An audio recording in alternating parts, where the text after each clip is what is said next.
Welcome to All the Right Marketing, where we talk with business owners and industry leaders about marketing their programs and products. Our guests share tips that help anyone who loves a book, whether you are a librarian, bookseller, author, or publisher. The truth of the matter here is that the advice coming out of these conversations are for creative marketing across many different industries.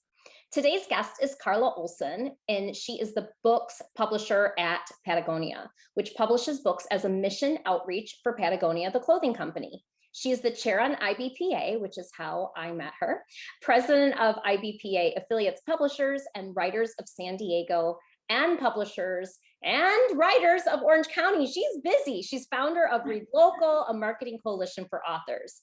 She has been in the publishing industry for over 30 years and is owner of Book Studio, a publishing consultancy. I'm excited about this interview. Karla, I don't think I realized how busy and full you really are in the book industry. And I think you're really bringing a lot of wisdom to today's interview. Thank you. Oh, you're welcome. It's my pleasure to be here. So let's talk about your role at Patagonia. You've been with the company for how long? I've been there almost 10 years. It will be 10 years in June. And basically what happened is 10 years ago, or a little bit over 10 years ago, I was approached by Patagonia, who had a small publishing program. And they wanted someone to come in who had solid publishing experience. I also have quite a bit of book packaging experience, which has served me well in this role, but they wanted to expand the book publishing program. And so I stepped in and grabbed this opportunity, which has really been very, very phenomenal. So since then, at the time that I stepped in 10 years ago, they'd published 12 books. We've now published almost 60. Wow. Wow. What growth over the course of 10 years. That's excellent. Yeah. So I actually heard you speak somewhere, and it was about the similar topic about greening your publishing program, and it might have been with IBPA, but I took notes furiously and I went directly to our printer and I said, we need to have a conversation. I need to make sure that our program is green and that we're following these specific things. So I'm excited to share this with listeners because we were able to make some changes that I was pretty impressed and proud of. So let's dive right in. What can publishers listening do to help green their programs? Like Patagonia, which we talked about before the interview, is really living and breathing their mission as a company and a brand. Right. So the Patagonia mission statement is we are in business to save the home planet.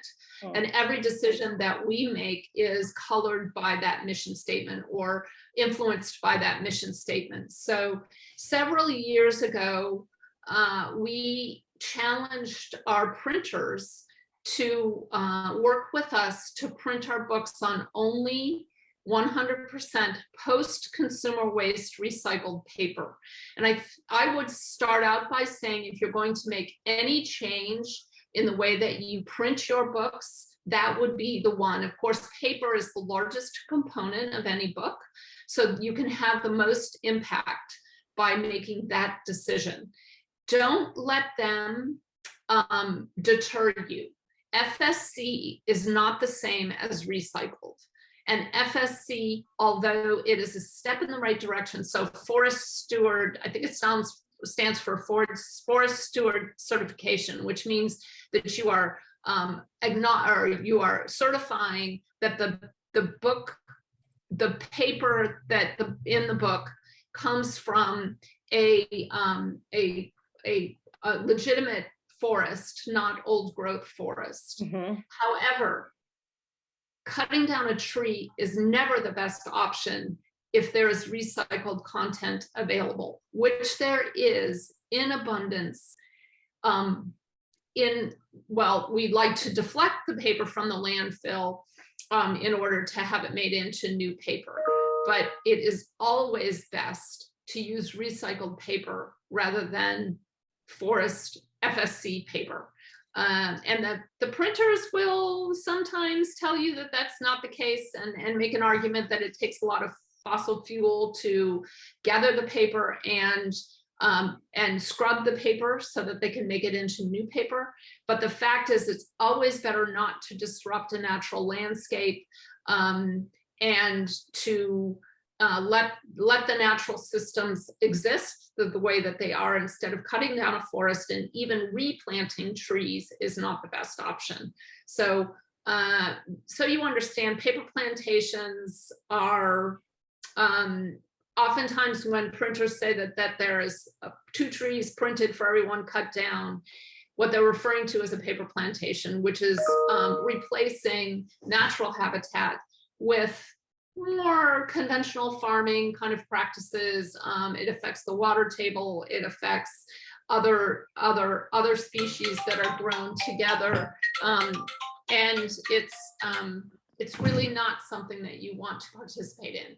So go to your printer, ask them about what recycled papers they have available on as their house papers. And another option, and sometimes when you're doing smaller printings, this doesn't work, but is to work directly with a paper broker and bring the paper to the print job. You know, that's a question I have, because right now the US printers are having a hard time sourcing paper, but I wonder if publishers were reaching out, and instead of asking for the FSC paper, if they were saying, I want 100% post-consumer waste paper, if that would be a different story, if it would be easier to source.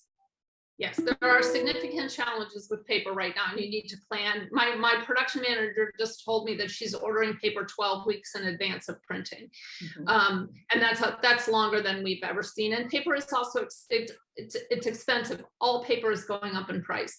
Yeah. I do believe that if you ask for, if more publishers ask for and understand that recycled paper is an option, that the paper plants, they have the capacity to make paper from FSC, or they have the capacity to make paper from recycled paper. And either one, if there's more demand for recycled paper, there will be more recycled paper. And I actually do believe the price will go down. That's my conjecture, but I have spoken with brokers who have said that that's true as well.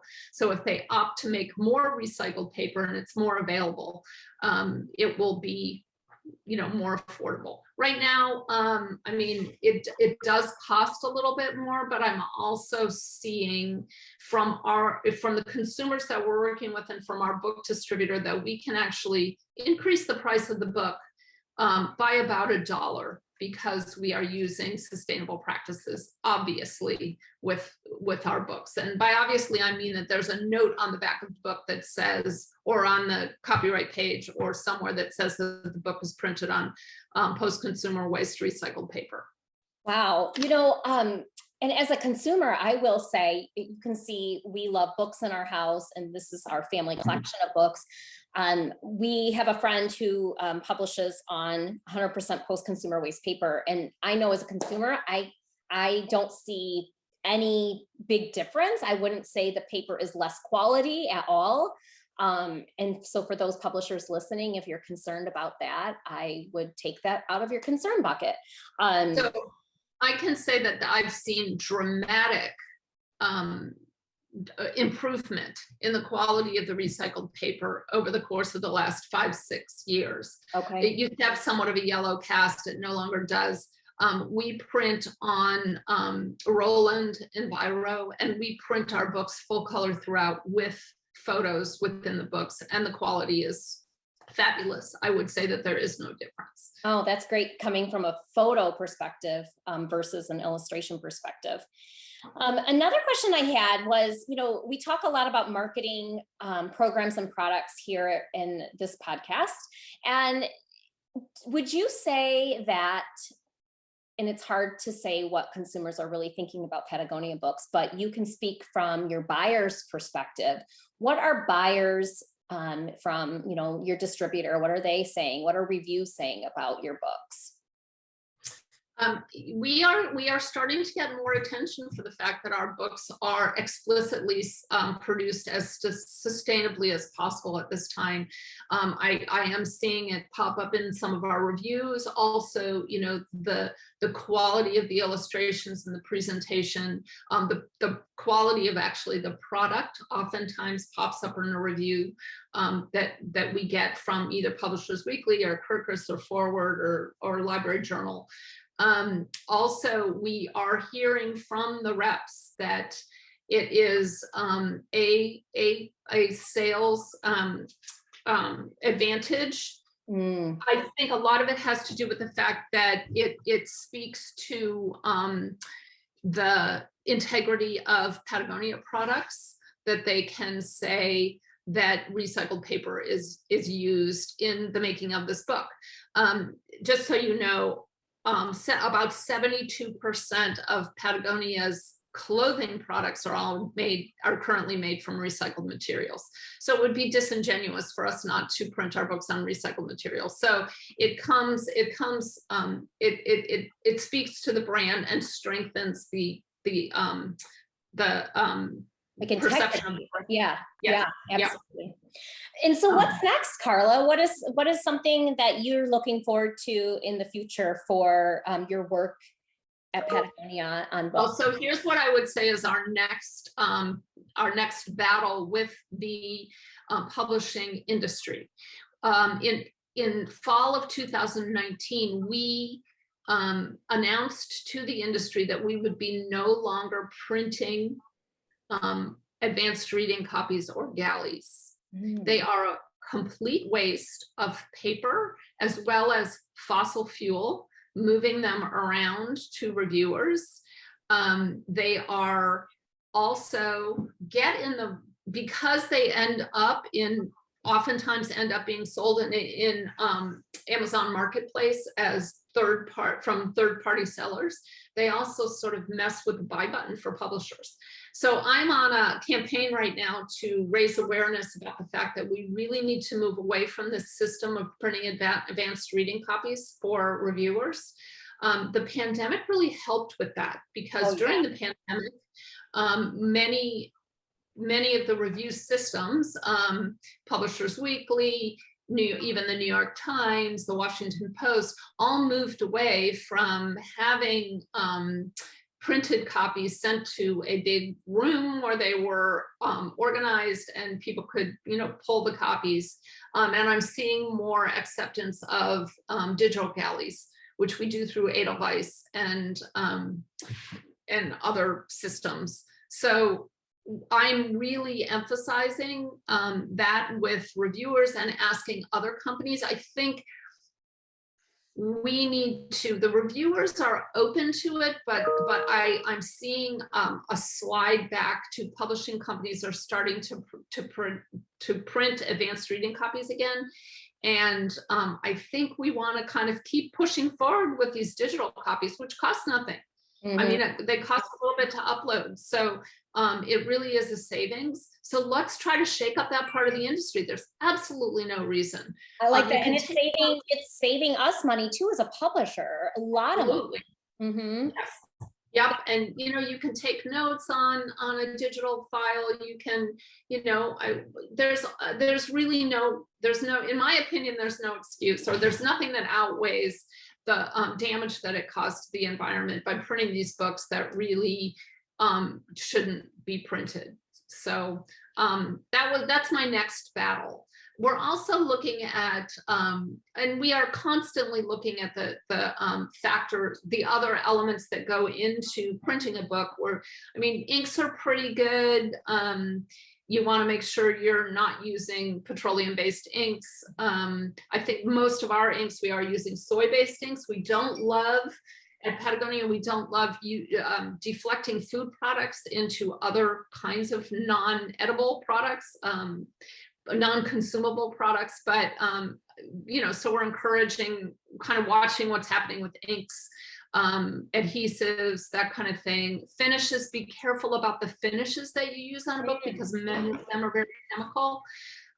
So just ask, I am finding that most printers, well-established printers, do have someone on staff who is their sustainability expert, and just ask a ton of questions. Make your printer your partner in this endeavor.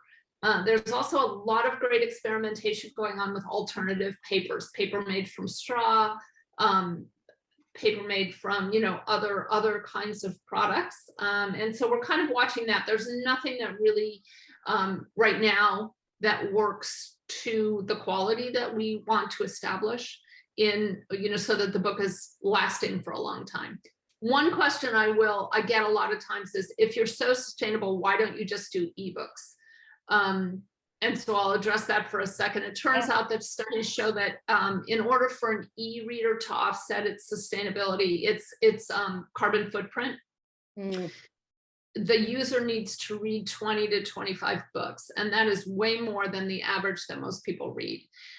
So we have chosen, we do publish ebooks, and industry standard, we publish about 25% of our books are ebooks, are sold as ebooks, but we have chosen to not just go full E, because we won't be able to get our message out to as many people as we would like to. So, and share our books with it. And we want to support independent bookstores, and, we want to not just sell on Amazon. There's all kinds of, things that, I think those would be the other things that you should look at for sustainability, is supporting independent bookstores as much as possible, and